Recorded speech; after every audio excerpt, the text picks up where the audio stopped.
Eu já falei pra vocês que a Marielle Franco ela é um fantasma que assombra a família Bolsonaro. Eles não podem ouvir esse nome que eles já começam a tremer. No caso do Carluccio, ele começa a chilicar, porque ele deu um piti na Câmara dos Vereadores do Rio de Janeiro esses dias simplesmente ridículo. Ele começou a atacar, vociferar contra a Mônica Benício, que foi esposa da Marielle por conta de um projeto. Eu não sei por que a família Bolsonaro se assusta e se borra tanto assim com a Marielle Franco. Mas olha só que milagre que aconteceu. Graças a Marielle, o Carluccio foi pela primeira vez ao púlpito da Câmara dos Vereadores para poder discursar. Coloca nos comentários por que você acha que a família Bolsonaro se assusta tanto assim com a Marielle. Isso é suspeito? Qual é o motivo do medo? O Carluccio, ele é um pitizento? Deixa o seu like se você gosta de ver a família Bolsonaro tremendo, estribuchando por causa da Marielle e se inscreva no canal. Eu quero começar esse vídeo explicando para você o motivo do piti do Carluccio, que foi um projeto que está sendo discutido na Câmara de Vereadores da cidade do Rio de Janeiro. Esse é um projeto que foi redigido pela própria Marielle Franco, claro, obviamente, né, antes de tudo o que aconteceu. Esse projeto acabou sendo engavetado, mas agora ele foi retirado da gaveta e começou a ser discutido.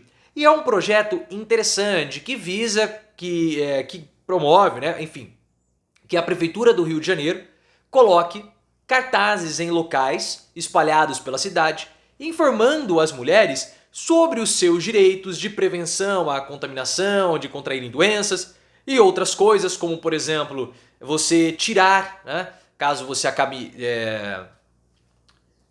engravidando, tem que tomar muito cuidado quando falar isso, né? E de modo indesejado, por conta de algo que não foi consensual, você pode retirar, porque isso está presente na lei. Vocês sabem, é aquela palavra que começa com A, mas temos que tomar muito cuidado na hora de falarmos aqui na plataforma. Então esse projeto dela visa no caso, né, colocar cartazes passando essas informações para as mulheres. E isso é importante porque esse tipo de ato, de ação contra as mulheres no estado do Rio de Janeiro e na cidade do Rio de Janeiro também tem aumentado, então é importante que haja essa informação. Mas o Carluccio, ele começou a espernear horrores por conta desse projeto. Foi até o púlpito pela primeira vez e começou a vociferar contra a Mônica Benício, que era a esposa da Marielle. E aí, muito motivado pelos bolsonaristas que estavam ali presentes, ele começou a dar o showzinho dele, atacando principalmente a Mônica Benício, falando muitas improbidades para ela,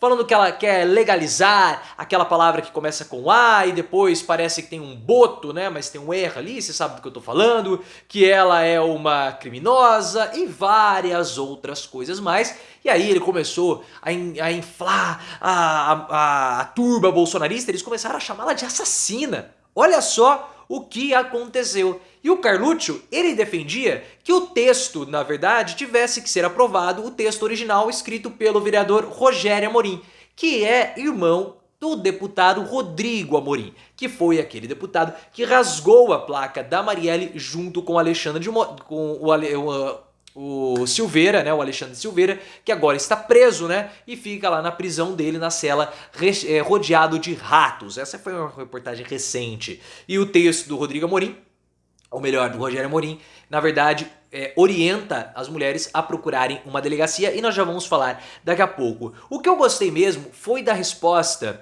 da Mônica aos bolsonaristas e também ao Carluccio, porque ela estava sendo chamada de assassina. O que é um absurdo, né? Porque ela estava passando uma informação que está garantido na lei. Ela não estava querendo promover nada que fosse fora da lei. Está previsto na lei o que ela estava querendo garantir. E aí ela pegou e falou o seguinte: olha, vocês que estão me chamando de assassina, vocês foram até o Rony Lessa gritar o mesmo para eles? E aí o Carluccio espumou, ele espumou. Se pudesse ali, ele até abraçava o índio. Mas isso não aconteceu, o índio não estava lá, eu acho que o Carluccio ficou muito chateado com isso, mas tocou no nome do Rony Lessa, eles já todos espernearam, chilicaram, como é muito típico dos bolsonaristas. Mas existe um problema nessa proposta. Agora vamos discutir um pouco mais a proposta do Rogério Amorim, que é fazer ou orientar que as mulheres busquem a delegacia. Isso é interessante? Sim, é. É importante que haja a denúncia. Só que tem muitos problemas para que a denúncia seja feita. O primeiro é a intimidação, porque a mulher que sofre esse tipo de ato, ela se sente intimidada ou constrangida de ir até uma delegacia que não seja uma delegacia da mulher. Porque tem que falar com o policial, na maioria das vezes é homem, na delegacia não tem, às vezes não tem nenhuma mulher que ela possa realizar a denúncia.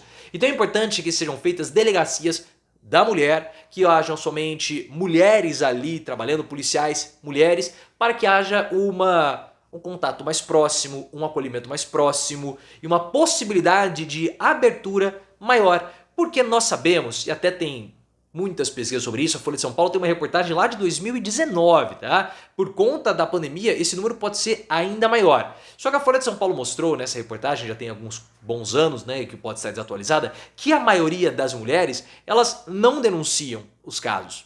E aí tem motivos vários para que isso não ocorra. Então, ir até uma delegacia, às vezes a mulher faz a denúncia, depois ela retira. Então é importante que informe outros meios ou outros direitos, como você poder ir até um posto de saúde e conseguir medicamentos ou ter outras garantias como previstas na lei, no caso tirar a pessoinha que está dentro de você, caso você não queira aquela pessoinha porque não foi consentido.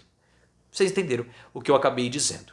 Mas chama muita atenção, né? Por que a Marielle assombra tanto assim a família Bolsonaro?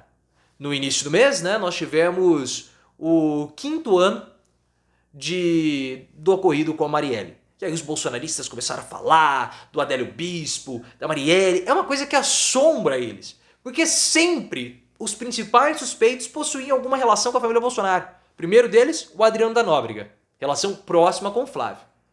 A esposa e a mãe do Adriano trabalhavam no gabinete do Flávio.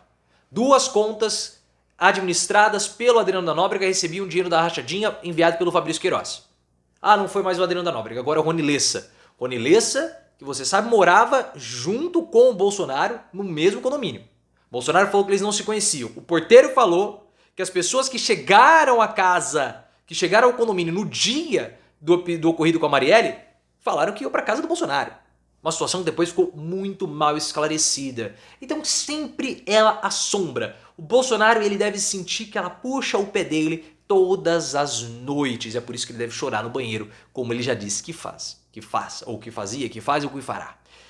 Mas esse caso do Carluccio mostra que a posição da Gleisi Hoffmann de antagonizar com o Bolsonaro, como nós discutimos no vídeo aqui no card, é uma posição correta. Porque a Gleisi, ao antagonizar com o Bolsonaro, ao chamar e colocar o Bolsonaro como sendo o principal adversário político do PT, do governo e também do Lula, mostra que esse tipo de pensamento do Carluccio é um pensamento que precisa ser combatido. E é contra isso que o PT se opõe. Eu já fiz um vídeo completo trazendo todos esses pormenores da posição da Gleisi Hoffmann. Alguns petistas não gostaram da posição dela, mas vendo esse episódio também do Carluccio e vários outros que vão acabar surgindo futuramente, isso mostra que, de fato, é importante esse posicionamento da Gleisi, colocando o PT como sendo o antagonista desse pensamento muito arriscado ou nocivo do bolsonarismo.